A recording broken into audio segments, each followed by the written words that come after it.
So mo ni yung code. So diri nag-import tawag Java scanner. Kaya nya ang atong gigamit na exception is input mismatch exception mo ni.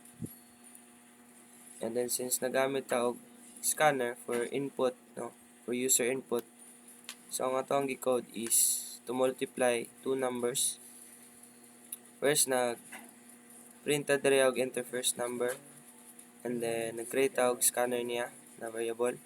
And then the second one is nag-print ta og enter second number, and then scanner for user input kini. And then multiply, and then system.out, and then the result plus multiply. And then ang gamit nato nga exception is input mismatch exception E. Mani diri. And then pag na ay mali diri no, na input sa sulod sa to ang try, automatic salon siya ni catch from the word catch. And then mo niyang i-print, which is invalid input, please enter an integer only.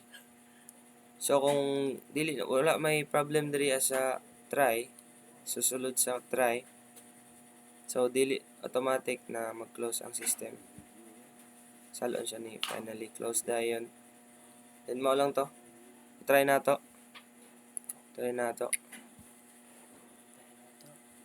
First mag-multiply tag two numbers na mag-enter tag integer only. First tag 20.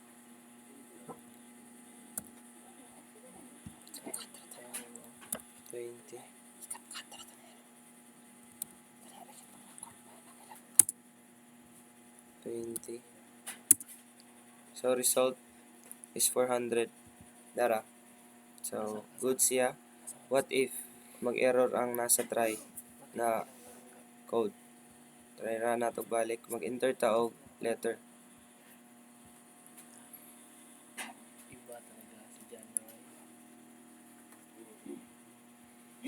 So diri mag-enter ta og letter B. Run na to.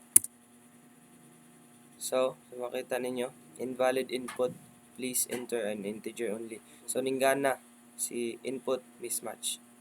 So malong to. Salamat. Good night.